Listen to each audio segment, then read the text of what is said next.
오늘 이야기는 한 시어머님이 직접 겪으신 상황을 제가 전해드리겠습니다. 그날은 제 인생에서 가장 기다리던 날이었습니다. 아들의 결혼식. 수많은 친척과 지인들이 모여 축하해주는 그런 자리였죠.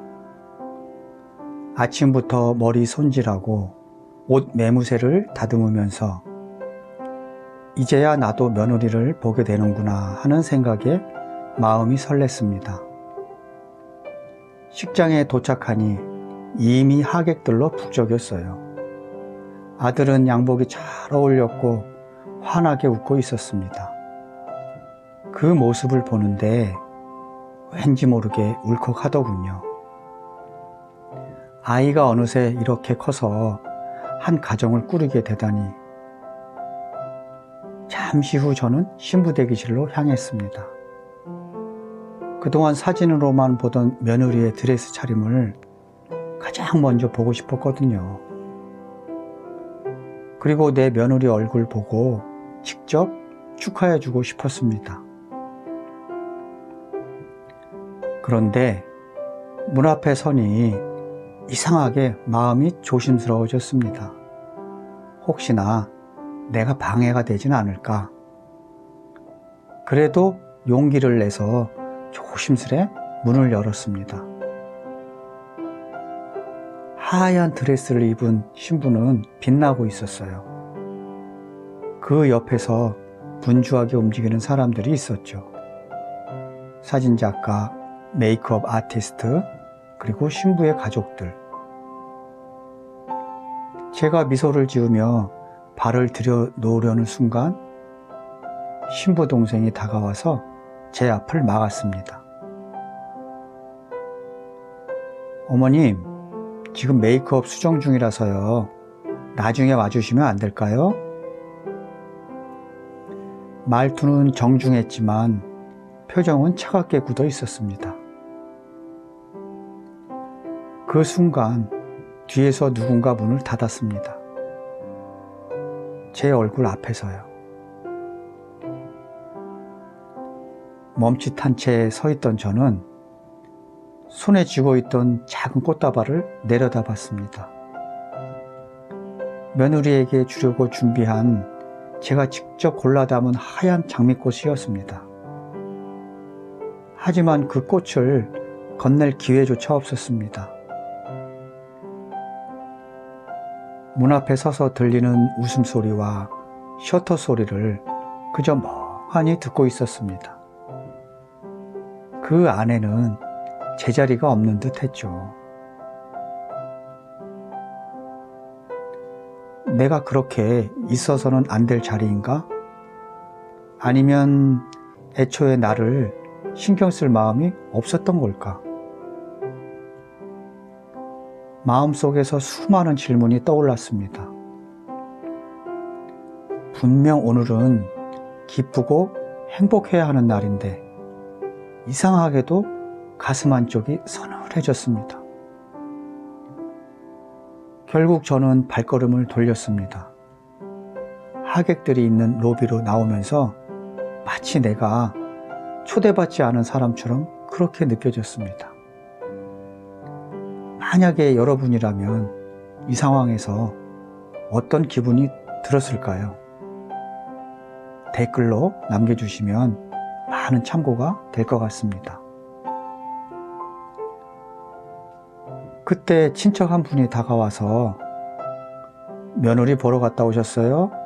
하고 물었습니다. 저는 그저 애써 웃으며 예쁘더라 하고 대답했습니다. 하지만 속으로는 목이 꽉 메어 말이 잘 나오지 않았습니다.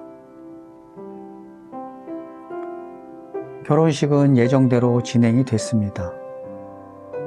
하지만 결혼식 내내 제 마음은 복잡했습니다. 아들이 행복한 모습에 미소가 지어지다가도 그 문 앞에서 느꼈던 그 서늘함이 자꾸 떠올랐습니다. 예식이 끝나고 단체 사진을 찍을 때 저는 최대한 환하게 웃으려고 애썼습니다. 사진 속 제 표정이 굳어 있으면 아들이 마음 쓰일까 봐서요. 그렇게 저는 하루 종일 괜찮은 척을 했습니다.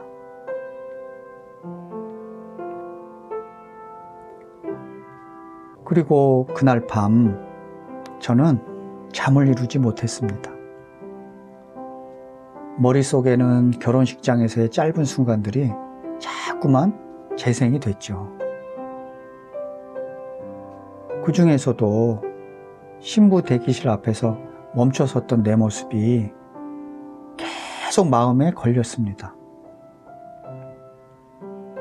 그때 나는 왜 그 말을, 왜 그 표정을 그대로 삼켜야만 했을까요?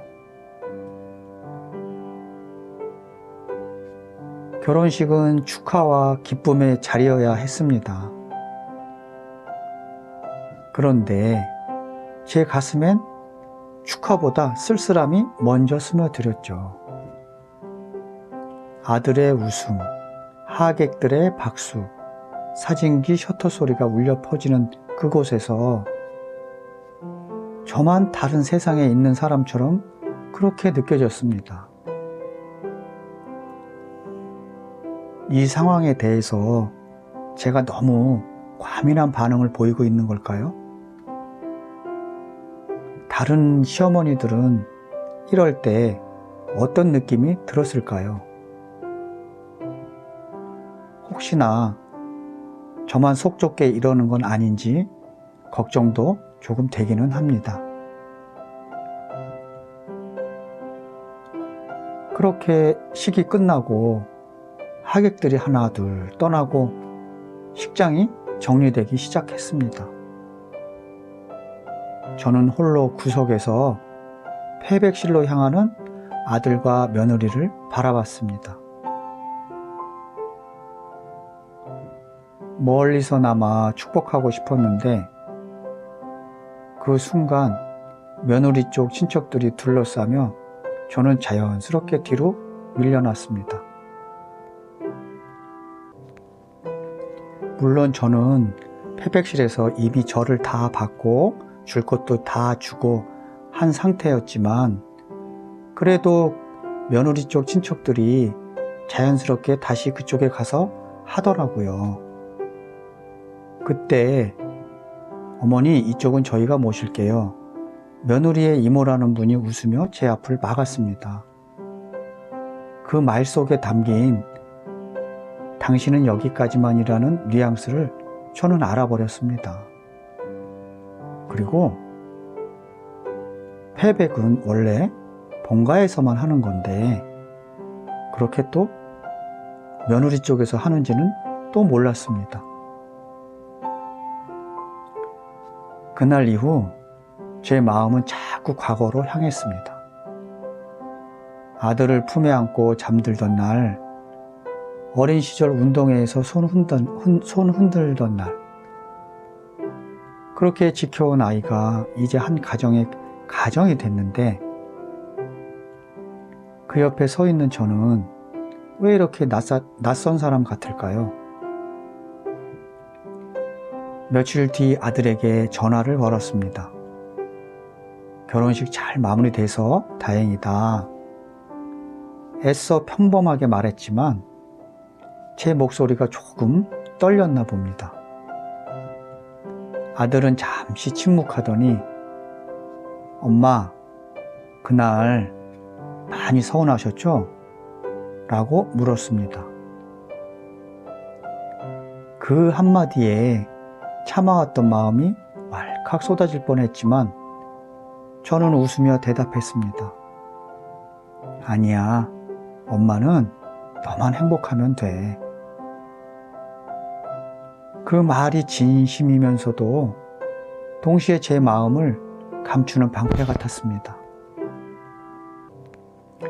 하지만 전화를 끊고 난 후 깊은 한숨이 나왔습니다. 정말로 아들만 행복하면 저는 이 서운함을 다 잊을 수 있을까요? 그 후로 저는 며느리와도 자연스레 거리가 생겼습니다. 명절이나 기념일에만 안부를 주고받았고 대화는 늘 짧았죠. 가끔 며느리가 보낸 사진 속 웃는 아들의 얼굴을 지켜보면 기쁘다가도 그 옆에서 제 자리가 아닌 듯한 공허함이 스며들었습니다. 친구들에게 이 이야기를 털어놓으면 시어머니는 원래 그런 거야. 너무 가까이 있으면 안 돼. 요즘은 다들 며느리 눈치 봐야 하거든. 이런 말들이 돌아왔습니다. 하지만 저는 여전히 궁금합니다. 왜 가까이 다가가면 안 된다는 게 당연한 규칙이 되어버렸을까요? 왜 가족이라는 울타리 안에서 누군가는 늘 한 발짝 물러나 있어야만 할까요?